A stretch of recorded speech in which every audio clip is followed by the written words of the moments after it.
On the charge sheet filed against our leaders Sonia Gandhi and Rahul Gandhi, our party has correctly described it as a state-sponsored crime masquerading as a rule of law.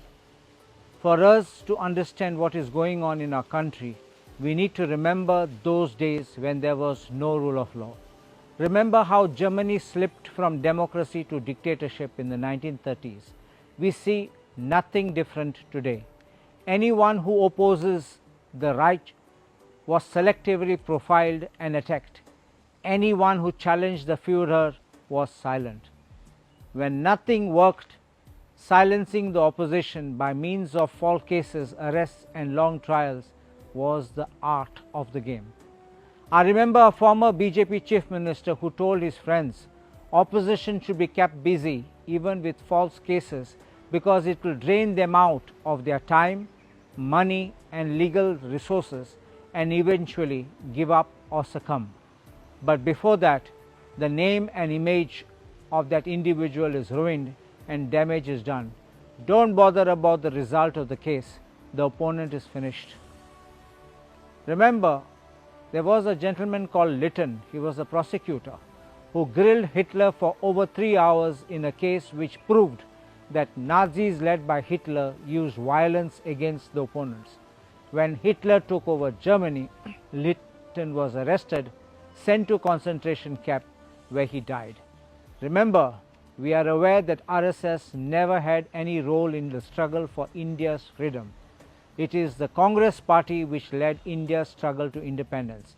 And is this the reward for the party which took the country forward to fight and get independence for our nation?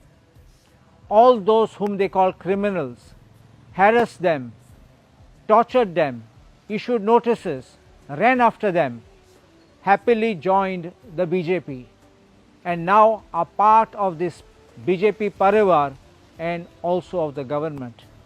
The BJP will use every dirty trick, every tactic to malign the name of the opposition and its leaders.